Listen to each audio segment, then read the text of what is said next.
News bell network మీడియాకు స్వాగతం. అమరావతిని ఆంధ్రప్రదేశ్ యొక్క ఏకైక మరియు శాశ్వత రాజధానిగా కేంద్ర ప్రభుత్వం అధికారికంగా గుర్తించడంతో శ్రీకాకుళం జిల్లా ఇచ్ఛాపురంలో టీడీపీ కూటమి శ్రేణులు బాణాసంచా కాల్చి సంబరాలు జరుపుకున్నారు. ఎమ్మెల్యే అశోక్ ఆధ్వర్యంలో ఇచ్ఛాపురం పట్టణంలో కాగడాల ర్యాలీ నిర్వహించారు. లోక్సభలో ప్రవేశపెట్టిన అమరావతి బిల్లుకు వైసీపీ ప్రభుత్వం తప్ప ఎన్డీఏ ప్రభుత్వమే కాకుండా దేశంలో ఉన్న అన్ని పార్టీలు మద్దతు తెలపడం ఆనందంగా ఉందన్నారు. వైసీపీ ప్రభుత్వం ఊసరవెల్లి మాటలు మాట్లాడుతున్నారని, అప్పట్లో ప్రతిపక్షంలో ఉన్న వైసీపీ అమరావతిని రాజధానిగా మద్దతు తెలిపి అధికారం వచ్చినా 3 రాజధానులంటూ విచిత్రమైనటువంటి వాదన తీసుకుని వచ్చి అమరావతి రాజధాని అభివృద్ధిని అడ్డుకున్నారని ఆగ్రహం వ్యక్తం చేశారు. అమరావతి బిల్ ఏదైతే మన పార్లమెంట్లో పాస్ అయిందో ఆ పాస్ అయినటువంటి బిల్లుకి హర్షం వ్యక్తం చేయడం కోసం ఇచ్ఛాపురం నియోజకవర్గంలో ఈరోజు టీడీపీ, జనసేన అలాగే బీజేపీ శ్రేణులు అందరం కలిసి ర్యాలీ చేసి మా తాలూకు సంతోషాన్ని 10 మందితో పంచుకోవాలన్న ఉద్దేశంతో ఈ కార్యక్రమం ఇక్కడ చేశాం. మరి ఆ కార్యక్రమానికి విచ్చేసినటువంటి కూటమి నాయకులందరికీ కూడా హృదయపూర్వకమైనటువంటి ధన్యవాదాలు. మనందరికీ తెలుసు అమరావతి రాజధానిగా ఉండాలి, కొత్తగా ఏర్పడినటువంటి రాష్ట్రం, మరి దీనికి రాజధాని అవసరం అని చెప్పి మరి అమరావతిని తుళ్ళూరు దగ్గర ఏదైతే ఆ రోజు చంద్రబాబు నాయుడు గారు ముఖ్యమంత్రి హోదాలో ప్రకటించారో ఆ ప్రకటించిన నాటి నుంచి నేటికి 12 సంవత్సరాలు కావస్తుంది.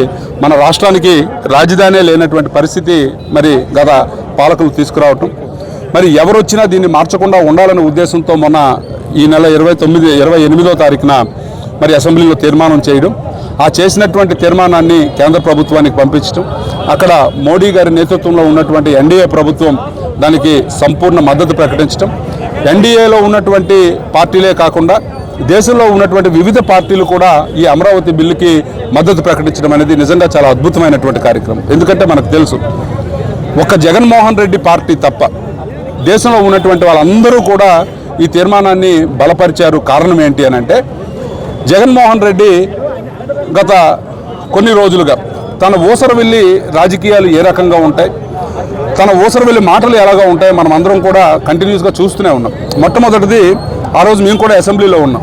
అమరావతి గురించి చంద్రబాబు నాయుడు గారు అనౌన్స్ చేసినటువంటి పరిస్థితుల్లో చాలా చిన్న రాష్ట్రం మనది, ప్రాంతాల మధ్యన విభేదాలు తీసుకొచ్చే ఆలోచన నాకు లేదు, కాబట్టి అమరావతి రాజధానిని నేను కూడా సంపూర్ణంగా మద్దతు ఇస్తున్నాను. కనీసం 30,000 ఎకరాలు ఉన్నటువంటి ప్రాంతాన్ని మీరు చూడండి అని చెప్పి అదే మాట్లాడినటువంటి జగన్ మరి ఆయన అధికారంలోకి వచ్చిన తర్వాత విచిత్రమైనటువంటి వాదనలు తీసుకురావడం మనందరం కూడా చూసాం. ఎక్కడా లేదు. ఒక్క సౌత్ ఆఫ్రికాలో, అది కూడా దురదృష్టం, ఎన్నో ఆటుపోట్లకు గురైనటువంటి సౌత్ ఆఫ్రికాలో అప్పుడున్నటువంటి పాలకులు ఎక్కడ ఉంటే అక్కడ నుంచి పరిపాలించే ఒక క్రమంలో 3 రాజధానులు ఏర్పాటు చేసుకున్నారు. ఆ ఒక్క దేశానికి తప్ప ప్రపంచంలో ఏ దేశానికి కూడా 3 రాజధానులు అనే ఒక కార్యక్రమం లేదు. కానీ జగన్మోహన్ రెడ్డి ఒక విచిత్రమైనటువంటి వాదన తీసుకుని వచ్చి మరి విశాఖపట్నం, అలాగే కర్నూలు, అలాగే ఉన్నటువంటి అమరావతిలో రకరకాల దగ్గర ఎగ్జిక్యూటివ్ క్యాపిటల్ అని, అడ్మినిస్ట్రేటివ్ క్యాపిటల్ అని, జ్యుడిషియల్ క్యాపిటల్ అని కొత్త వాదన తీసుకొచ్చి 3 ముక్కలాటాడి ఎక్కడ కూడా ఆయనకి కావాల్సినటువంటి ప్యాలెస్లు కట్టుకున్నాడు కానీ అమరావతి లేకపోతే రాజధానికి కావాల్సినటువంటి ఇన్ఫ్రాస్ట్రక్చర్ ఎక్కడ కూడా డెవలప్ చేసినటువంటి పరిస్థితి లేదు. ఈ పరిస్థితుల్లో మళ్ళీ కూటమి ప్రభుత్వం అధికారంలోకి వచ్చింది. జగన్మోహన్ రెడ్డి మాటలు ప్రజలు విశ్వసించగా 151 సీట్ల నుంచి 11 సీట్లు ఇచ్చినటువంటి పరిస్థితి మనం చూసాం. అయితే చంద్రబాబు నాయుడు గారు, పవన్ కళ్యాణ్ గారు ఈరోజు మోడీ గారి నేతృత్వంలో ఎన్డీఏ కూటమి మనకు అధికారంలోకి వచ్చిన తర్వాత చంద్రబాబు నాయుడు గారు ఆలోచించారు, ఇక ఎవరు వచ్చినా సరే వ్యక్తులు శాశ్వతం కాదు, వ్యవస్థలు అనేవి శాశ్వతం.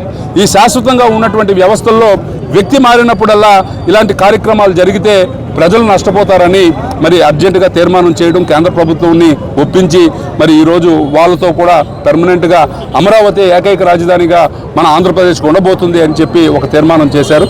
చాలా సంతోషం. ఈరోజు ప్రజలు కూడా చూడాలి. గత 2 సంవత్సరాలుగా అమరావతిని క్వాంటమ్ వ్యాలీగా, ఎందుకనంటే అనుభవజ్ఞుడైనటువంటి నాయకుడు. గతంలో చంద్రబాబు నాయుడు గారు సైబరాబాద్ నిర్మించే విషయంలో అనేక రకమైనటువంటి మాటలు కాసినటువంటి సందర్భం మనందరం కూడా గుర్తు చేసుకోవాలి. కానీ ఆ రోజు మొక్కువని దీక్షతో ఆ రోజు సైబరాబాద్, ఆ రోజు హైటెక్ సిటీని అక్కడ డెవలప్ చేయాలని ఒక నిర్ణయం తీసుకొని ఆయన చేసినటువంటిదే ఈరోజు హైదరాబాద్ అద్భుతమైనటువంటి ఒక రాజధానిగా, ఈరోజు ఆ రాష్ట్రానికి దాదాపు 3 వంతులు పెట్టుబడి ఇవ్వగలిగినటువంటి ఒక రాజధానిగా, ఒక పెద్ద గ్రోత్ ఇంజిన్గా ఈరోజు తెలంగాణకు ఉన్నది అని అంటే అది ఆ రోజు చంద్రబాబు నాయుడు గారు కన్నటువంటి కళ అది సాకారమైనటువంటి వేళ. అలాగే ఈరోజు మన అమరావతిని కూడా క్వాంటమ్ వ్యాలీగా మార్చాలి అని చెప్పి ఈరోజు మళ్ళీ ఆయన ఒక ప్రయత్నం చేస్తున్నారు. ఖచ్చితంగా ఈరోజు ఏదైతే ఆయన కళ సాకారం కాబోతుంది, మన రాష్ట్రానికి ఏకైక రాజధానిగా అమరావతి ఉండబోతుంది. ఖచ్చితంగా అద్భుతమైనటువంటి, అంటే ప్రపంచంలోనే అతి అద్భుతమైనటువంటి రాజధానుల్లో ఒకటిగా మన అమరావతి మిగలబోతుందన్న నమ్మకం మా అందరికీ ఉంది. దీన్ని ప్రజలందరూ కూడా గమనించి ఖచ్చితంగా ఆ నిర్మాణ సాకారంలో, ఆ కళ సాకారం చేసుకునే కార్యక్రమంలో చంద్రబాబు నాయుడు గారికి ఆ భగవంతుడు ఆయురారోగ్యాలు ఇవ్వాలన్న భగవంతుడు మనస్ఫూర్తిగా వేడుకుంటున్నాను.